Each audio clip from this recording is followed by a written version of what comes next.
Sounds good? Let's do it. Okay. Coach Jeff Boals here. Wu's here. Second year, right? Second year starting. Hard to believe. School started Friday? Yesterday. First day. Second day. Yep. I'm here. Coach, we met randomly in Midtown, and very random. Very random. And I got to get to know you quite a bit. Not many people know who you are over in this tri-state footprint, and I want to let people know who you are, right? Yep. You worked at Ohio State. You played at Ohio, right? Yep. So you're the second Ohio alum to be interviewed by me. Mo Reese was the first guy. Okay. Yeah. So how's your summer been? You know what? It went quick, and when they changed the rules a couple years ago, where you can work the players out. Yeah. It just kind of shrunk the summer because now kids can stay on campus. You can work them out. They go to class, and we're fortunate up here where they'll pay for summer school. Yeah. And summer one we leave optional for our guys. Summer two, we have everyone back. Summer one we had 8 of our 13 guys here, and 2 of our incoming freshmen. Summer two, we had everybody but one kid who, Kwasi Yeboah, is playing for the Great Britain U20 national team. Oh, really? And so he came back middle of the summer for that. But it's been great. We had a 3, 4, 5, 6 team GPA in the summer. Gained 85 pounds, dropped an average of 2% body fat, gained 5 inches average vertical. Yeah. So great summer for us. Hey, so your career, your college coaching career, your journey towards me sitting with you. You're a former player at Ohio. Tell me about how that happened. What were you studying? Because that was a really interesting thing you told me. Yeah, when I was in high school, I averaged 32 points a game. Real small school in Ohio, and I ended up tearing my ACL for the first time of 3 in the state all-star game my senior year. And then I ended up going to Ohio University, didn't play or practice the first year. Played 39 minutes my first year total, not even a whole game. And, kind of worked my way up. Played 26, 28 minutes my sophomore, junior, senior years. And my senior year, I ended up tearing my ACL for the 3rd time. So they were actually both torn at the same time. Because I never got the left one fixed. And I literally fell into coaching. I was a biology major. Right. Wanted to be a physical therapist. And when I blew my knee out, we were 16-4, and at that point, I'm kind of realizing hey, what am I going to do with my life? And I was kind of prepping for grad school and physical therapy school.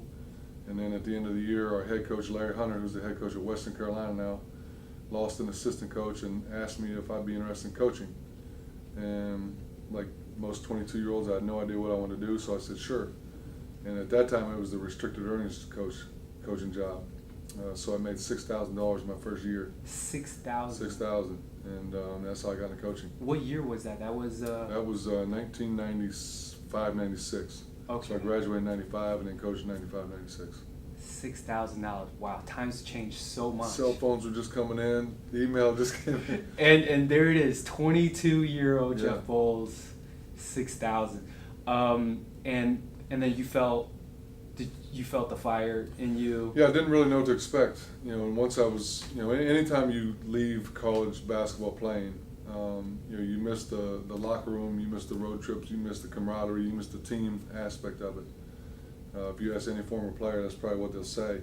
And when you're coaching, you're still around it. And, it's a great way to meet people, travel, have an impact on young men's lives, and, it's, a way to stay around the game. Then you started going to a few schools, getting your assistantship, getting your apprenticeship, building it up, building that whole entire experience. You eventually go into Ohio State under Thad. How was that? It was surreal. When I first got the call from Thad, I thought it was a prank call. To be honest with you. Really? Yeah, it was an unknown caller. And, okay. Somebody said, "Hey, is Jeff?" I said, "Yeah." He goes, "This is Thad Matta at Ohio State." And I'm like, "Hey, coach, how you doing?" And for about 45 seconds, I thought one of my buddies was prank calling me. Because that does happen in these recruiting. Yeah, so after about a minute, I'm like, holy cow, this is Thad Matta. And he had just lost Archie Miller to Arizona, who went with his brother Sean. Okay. So he was looking for an assistant coach, and I was at University of Akron with Coach Dambrot. We had been successful, and we were able to recruit some really good players there. And Thad needed an Ohio guy, and it was kind of perfect timing on my part to be able to. And you were with him for 7 years, right? 7 years, yeah. You guys had a crazy run. Yeah, we had a great run. A couple Elite Eights, Final Fours, Sweet 16s, Big Ten championships, and a lot of really good players. Wow, and quite a few in the NBA. Have you spoken to him recently? How's his back? Yeah, I did. He's in a great place mentally. I think he's excited about kind of what's ahead and the unknown, but Yeah. he feels good. He talked about coming out to a game. Okay. We're actually playing at Ball State and at Michigan State this year, so he's going to swing and catch one or two of those games and try to come out to Stony Brook. Yeah. So, Wow. Yeah, it'll be good. Wow. Will he be coming this season, or are you trying to? But yeah, he had mentioned it. Him and his wife like New York City, and so they pop out this way. We'll get them up. Okay. You got the connections. Yeah. You're making the move. Yeah. After Ohio State, you get a call. Stony Brook. Yeah, we had just lost to Florida in the NIT second round, and my wife and kids and I went to Washington D.C. for my kids' spring break. Yeah. Got a call when I was down there. Would I be interested in Stony Brook? And I said definitely. Didn't know much about it. Did my research on it. Talked to the AD. Loved his passion, his energy, his vision, and was fortunate enough to go down to Final Four, be invited to campus, and was offered the job. And when I came out here, I knew very little about Long Island, Stony Brook. All right. So what did you think, and then what did you see? I think like most people, perception, you think city-ish. Yeah. And the North Shore, South Shore, completely opposite. Nassau and Suffolk County. Mm-hmm. And I love the quaintness of this area.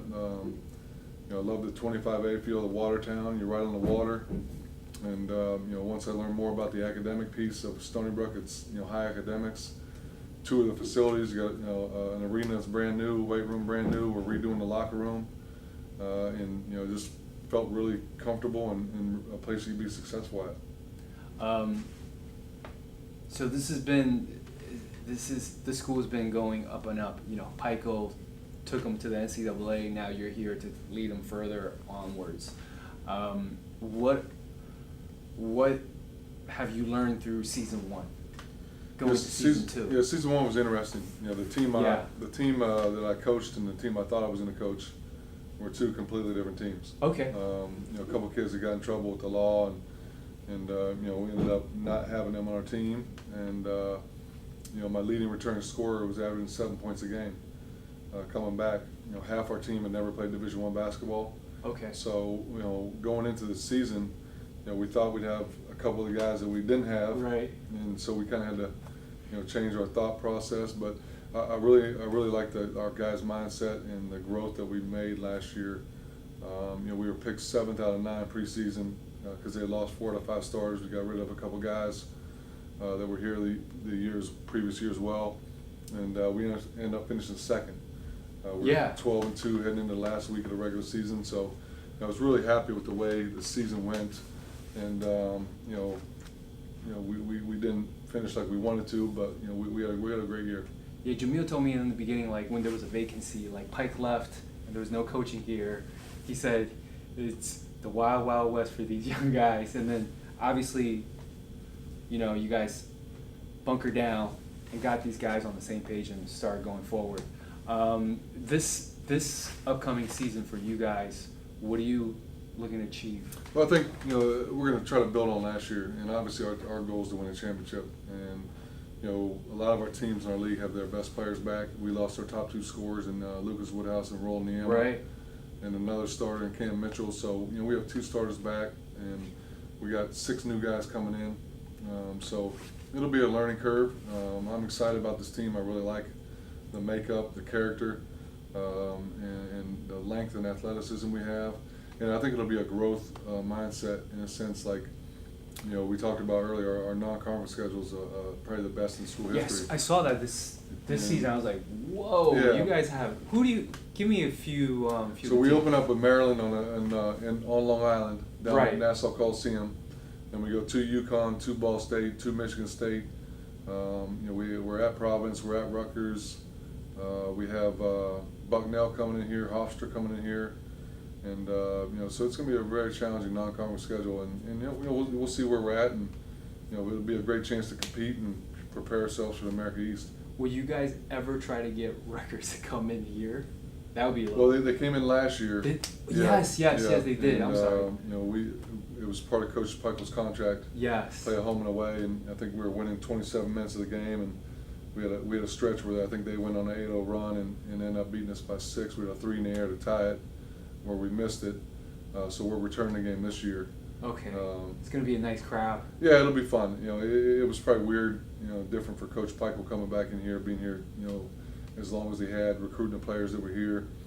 It's always tough to go back, you know, to where you coached, and you know, I'm sure, you know, he'll be happy when, you know, this next game's over, and you know, just both programs kind of keep moving on. These non-conference games that you just gave me, they're pretty solid. How are you getting these guys' mindset ready? You know, we talked about it from day one. Yeah. You know, you know, we're going to be a team that, and you know, I talked to them about, don't play with a chip on your shoulder, play with a boulder. Well, and you know, we're going to have to be the hardest playing team. We're going to be the most competitive team, and you know, give ourselves a chance to win. And I think it'll be good from a focus standpoint. You know, when you play teams like that, your margin for error is 0. So you got to take care of the ball. You got to rebound the ball. You got to make shots. You can't miss a defensive rotation, and you know, if you do, they're going to make you pay for it, because you know, at the high major level, you have the taller, longer, athletic guys. Yeah. And you know, but it'll be a great challenge, and you know, that's why guys are excited about it, and it's helped recruiting. Yep. You know, we're recruiting a couple kids down that way in the city, and you know, they want to play those games. I want to go over some part about your staff. It's a lot of people from Midwest here, like randomly, not just on this staff, but on the women's staff. The head coach is also from Ohio. Yeah. So that's known already, but your staff is like very heavy Ohio footprint. Just coincidence? You know, it wasn't planned that way. You know, the first hire I made was Brian Weber, you know, who worked for the Hoop Group Elite. Yeah. And he knows every AAU coach, high school coach, right. Player, and you know, the fact that he was from Ohio and worked with Coach Dambrot, who I knew, it was a bonus for me. But you know, he's been phenomenal. And then I hired you know, Andrew Goldstein, who was a video guy at Ohio State with us. He was a walk-on there. He's from New Jersey. Okay. You know, so him coming back this way was good. His dad's AAU coach, high school coach, you know, in New Jersey. And then I hired one of my former teammates, Gino Ford, who was a former head coach at Bradley and Kent State. Mm-hmm. And you know, I kept Lamar Chapman, who was on the staff previously. Yeah. Who didn't go to Rutgers, and he just left for Northern Illinois. Okay. And I just hired a guy, Lamar Chapman, who was a GA at Toledo. Okay. And in terms of guys you're recruiting, what's the culture like that you want to bring in? The people. Yeah. So your you know, culture. It's obviously. Yeah. You know, there was another previous regime here, but you're that man in charge. What do you expect to? Yeah, so, you know, I always tell young men and their families, you're going to become a product of the environment you go into. Mm-hmm. So the 3 characteristics we look for: high character is number 1, you know, first and foremost. Love the game of basketball, and then serious about earning your degree. And, you know, I want guys who want to be pros, guys who want to play professionally, because I know those guys will be in the gym doing the extra, doing the weights, in you know, such a good academic school where I can't just bring anybody in here, you know, because it's so you know, the standards are high. And I think from that standpoint, you know, we want guys who are serious about earning a degree, but character trumps everything. You know, I think, you know, bringing good kids in here and do the right thing and act the right way is really big. You got some former guys in the NBA now, just got traded to New York. Is he going to make his presence felt here? Yeah. Yeah. D'Angelo Russell was really excited to come out. Yeah. He was excited to be in Brooklyn. You know, he FaceTimed me right when the trade happened. he tried to get out here for our camp this summer, play pickup with our guys. Yeah. Didn't work out, but because of traffic. Welcome to Long Island, New York traffic. Yeah. But he'll definitely be out here, and it'll be tough because the NBA season and our season kind of intertwined. But I'm planning on going down here in the next couple of weeks to see him at training camp, and it'll be good to get him out here. Okay, great. I think we covered a lot of stuff about your career, this program right now. Not much when the recruits come in here now for you. There's a perception here, just like when you came before you came here, you stepped on foot. Yeah. What's that like? Prime example: Anthony Sheffield. His older brother Daniel played at Villanova. Now he's with the Wizards. Yes. His dad wasn't going to come on the visit because he thought it was a city school. He's like, I'm not letting my son go to a city school. And somebody had talked his dad into coming out here, and he was blown away. And once we get a kid on campus, they love the facilities, they love the people, obviously the academics, and once we get them out here, they're like, well, I didn't know it was this nice.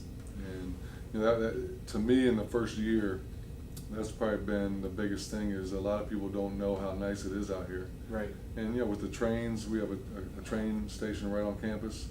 It's pretty easily accessible, to people in the city and even Philly and beyond, where they can use the public transportation, and so I feel good about if we get a kid and his family out here. I feel good about what we have to offer. Yeah, the train is what would you say, 150 yards or 200 yards away from the arena? Right across the street. Yeah.